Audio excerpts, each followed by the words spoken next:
விசேஷ வீட்டில் கல்யாணத்துலலாம் செய்கிற மாதிரி ஈஸியான மெத்தடில் காசி ஹல்வா எப்படி பண்ணுறதுன்ட்டு இந்த வீடியோவில் பார்க்கலாம் வாங்க. Welcome to திவ்யாரெட்டி vlogs. நீங்கள் பார்க்குறது ரெசிபி டைரிஸ்.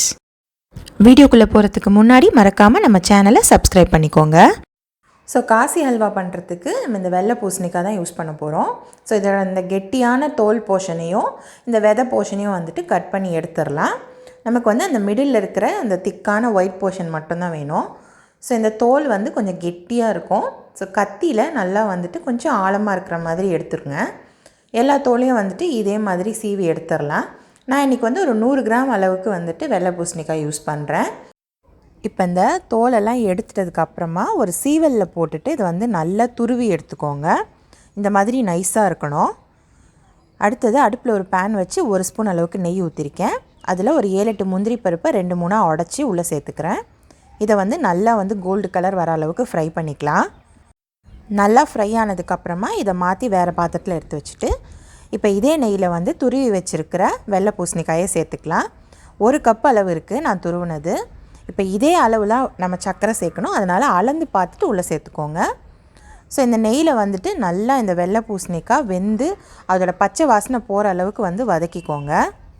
இது வதங்கி வரத்துக்கு கண்டிப்பாக ஒரு 6-7 நிமிஷம் ஆகும். பொறுமையாக பண்ணிக்கோங்க. இது இந்த மாதிரி வதங்கிட்டு இருக்கும் பொழுதே ஒரு சிட்டிகை அளவுக்கு எல்லோ ஃபுட் கலரு ஒரு 2 ஸ்பூன் தண்ணியில் கலந்து நான் சேர்த்துருக்கேன். இது ஆப்ஷனல் தான். உங்களுக்கு வேணான்னா நீங்கள் ஸ்கிப் பண்ணிவிடுங்க. இந்த மாதிரி சேர்த்தோம் அப்படின்னா கொஞ்சம் கலர்ஃபுல்லாக இருக்கும். அதுக்காக தான். அடுத்து இது கூட ஒரு சிட்டிகை அளவுக்கு உப்பு சேர்த்துக்கிறேன்.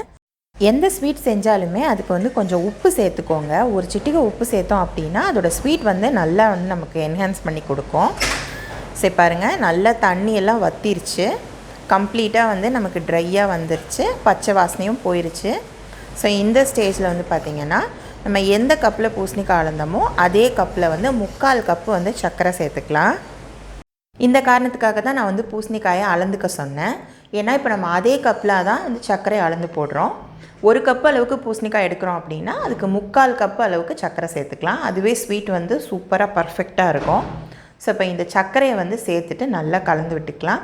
சர்க்கரை சேர்ந்தது கொஞ்சம் இலகி வரும். அதுக்காக பயப்படாதீங்க, அது கெட்டிப்பட்டுரும். இப்போ இது கூட வந்து ஒரு 1/4 ஸ்பூன் அளவுக்கு ஏலக்காய் தூள் சேர்த்துருக்கேன். சர்க்கரை கூட ஏலக்காயை சேர்த்து நான் எப்போவுமே பொடி பண்ணி வச்சுருப்பேன். அதை தான் நான் சேர்க்குறேன். நீங்கள் முழுசாக ஏலக்காய் தட்டி போடுறீங்க அப்படின்னா ஒரு 2 ஏலக்காய் தட்டி போட்டுக்கோங்க, கரெக்டாக இருக்கும். ஸோ இப்போ இதையும் சேர்த்து நல்லா கலந்து இந்த மாதிரி அந்த தண்ணியெல்லாம் சுருண்டு வந்து நல்லா பாருங்கள் அந்த சர்க்கரையோட கலர் மேலே படிகிற அளவுக்கு வந்துருச்சு. இதில் இப்போது ஒரு 1/2 கப் அளவுக்கு நெய் சேர்த்துக்கிறேன். காசி ஹல்வா எப்போவுமே பார்த்திங்கன்னா நெய் வந்து கொஞ்சம் தாராளமாக இருக்கணும். நெய் எவ்வளோ அதிகமாக சேர்த்தோம்னாலும் டேஸ்ட் எக்ஸ்ட்ரா கொடுக்கும். இப்போ இது கூட வறுத்து வச்ச முந்திரி பருப்பையும் சேர்த்துக்கிறேன். இந்த நெய்யோடு சேர்ந்து இந்த அல்வாவை ஒரு வாழை இலையில் அப்படி வச்சு அந்த நெய் சொட்ட சொட்ட சாப்பிட்டு பாருங்கள், ரொம்ப சூப்பராக இருக்கும். ஸோ வீட்லேயே பர்ஃபெக்டாக ஒரு காசி ஹல்வா ஃபங்க்ஷன்லலாம் நம்ம விரும்பி சாப்பிட்ற மாதிரி அதே ஸ்டைலில் அதே டேஸ்ட்டில் சூப்பராக செஞ்சாச்சு. உங்கள் வீட்லேயும் ட்ரை பண்ணி பார்த்துட்டு எப்படி இருக்குன்ட்டு எனக்கு மறக்காமல் கமெண்ட்டில் சொல்லுங்கள். எங்களோட மற்ற ரெசிபி டைரிஸ் வீடியோஸையும் கண்டிப்பாக பாருங்கள். வீடியோ பிடிச்சிருந்தா சப்ஸ்கிரைப் பண்ணுங்கள், லைக் பண்ணுங்கள், உங்கள் ஃப்ரெண்ட்ஸுக்கும் ஷேர் பண்ணுங்கள். தேங்க்யூ.